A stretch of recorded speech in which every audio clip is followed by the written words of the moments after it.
मुझे लगता है कि चौतरफा निराशा हुई है इस बजट से। ऐसे भी जब भी बजट पेश होता है तो विरोधी तो आलोचना करते हैं और यही लोकतंत्र की खूबसूरती है। केंद्र सरकार का वित्तीय वर्ष 26-27 का इतना लंबा भाषण काम आपको कम दिखाई देगा। मैं कुछ नहीं देख पा रहा हूँ। मुझे बहुत निराशा हुई है इस बजट से। देखिए, बजट कोई भी बनता है ना भारत सरकार का, वो संतुलन जो है वो सबसे महत्वपूर्ण उसका पार्ट होता है कि बहुत सारे इंटरेस्ट होते हैं जिसमें कि उसका समन्वय बनाना पड़ता है। मतलब मैं अगर कहूँ कि डेमोटार्ट से लेके दलाल स्ट्रीट, जो मुंबई का मार्केट है, स्टॉक मार्केट, उस सब का समन्वय करना पड़ता है। तो उस समन्वय का सर्वथा अभाव है।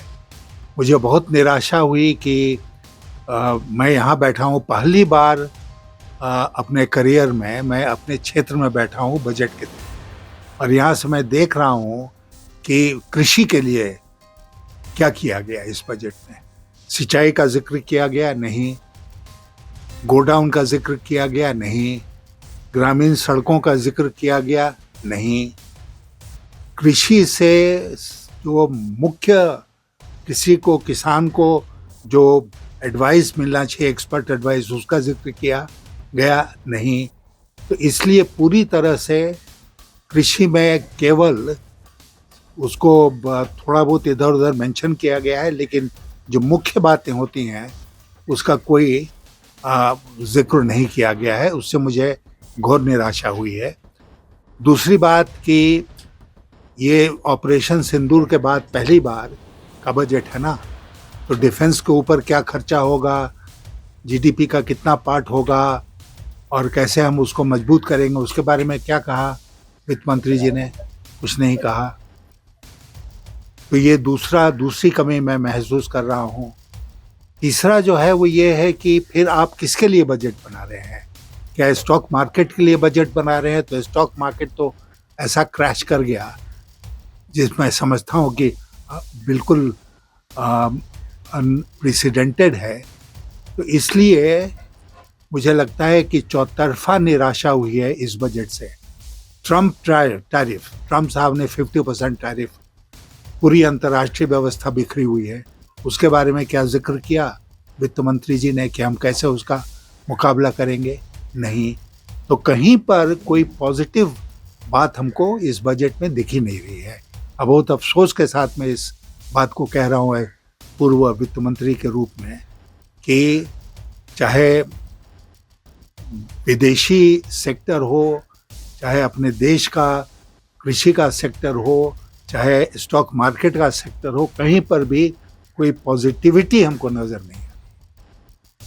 तो आखिरकार इस बजट से सबसे अधिक लाभ किसको मिल रहा है सर इस बार का बजट में? मुझे नहीं लगता है कि किसी को बहुत लाभ मिल रहा है। जिक्र बहुत थोड़ा इधर उधर कुछ किया है उन्होंने, लेकिन मैं नहीं देख रहा हूं कि एक वर्ग बहुत लाभान्वित हुआ।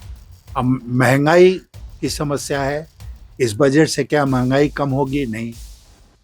बेरोजगारी की समस्या है, इससे क्या बेरोजगारी घटेगी? नहीं। तो जो मुख्य समस्याएं हैं उस पर वित्त मंत्री का ध्यान नहीं गया। लंबा 1.5 घंटे का स्पीच था, लेकिन उन्होंने इधर उधर की बातें की। जो मुख्य बातें थी उस पर उसको उन्होंने तवज्जो नहीं दिया। देखिए, इस बजट को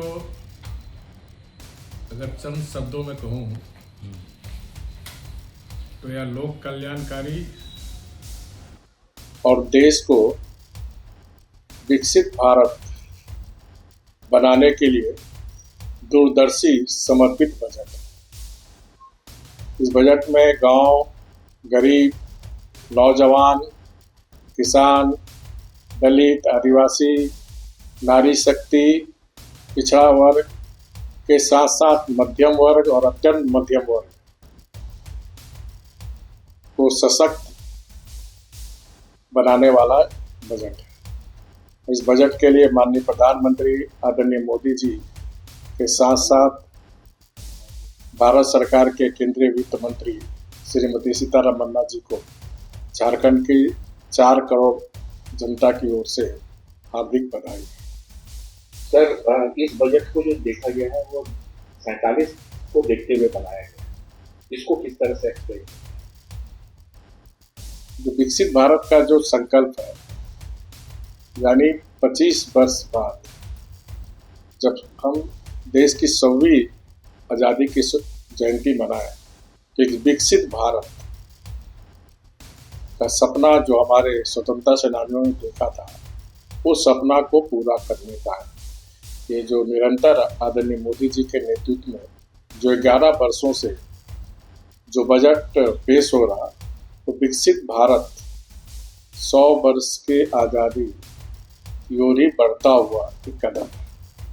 अभी ममता बनर्जी का बयान आया टीवी पे कि बजट जो है वो एकदम बंगाल को नजरअंदाज करते हुए बनाया गया।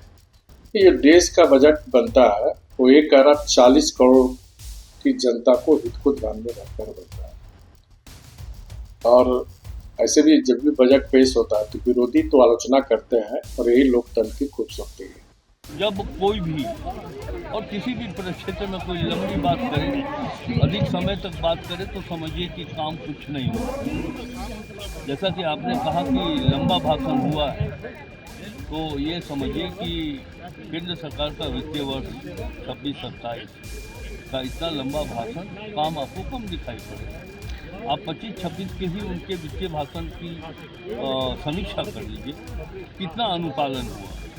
वो जो एक्शन टेकन रिपोर्ट लास्ट यानी कि अभी करंट फिनेंशियल ईयर का 25-26 का, उनको बताना चाहिए कि जो उन्होंने भाषण में कहा था वित्तीय स्पीच में, वो कितना पूरा हुआ। अगर वो पूरा हुआ, यदि 100 उन्होंने प्रॉमिसेस की होंगी और उसमें 75 पूरा हुआ होगा तो मैं मार्क्स दूंगा। लेकिन अगर वो 35 पूरा हुआ होगा वित्तीय भाषण दिए हुए बजट भाषण में, तो समझिए कि फेल्योर है। और अभी भी लंबा चौड़ा उन्होंने कहा है झारखंड को कुछ नहीं मिला।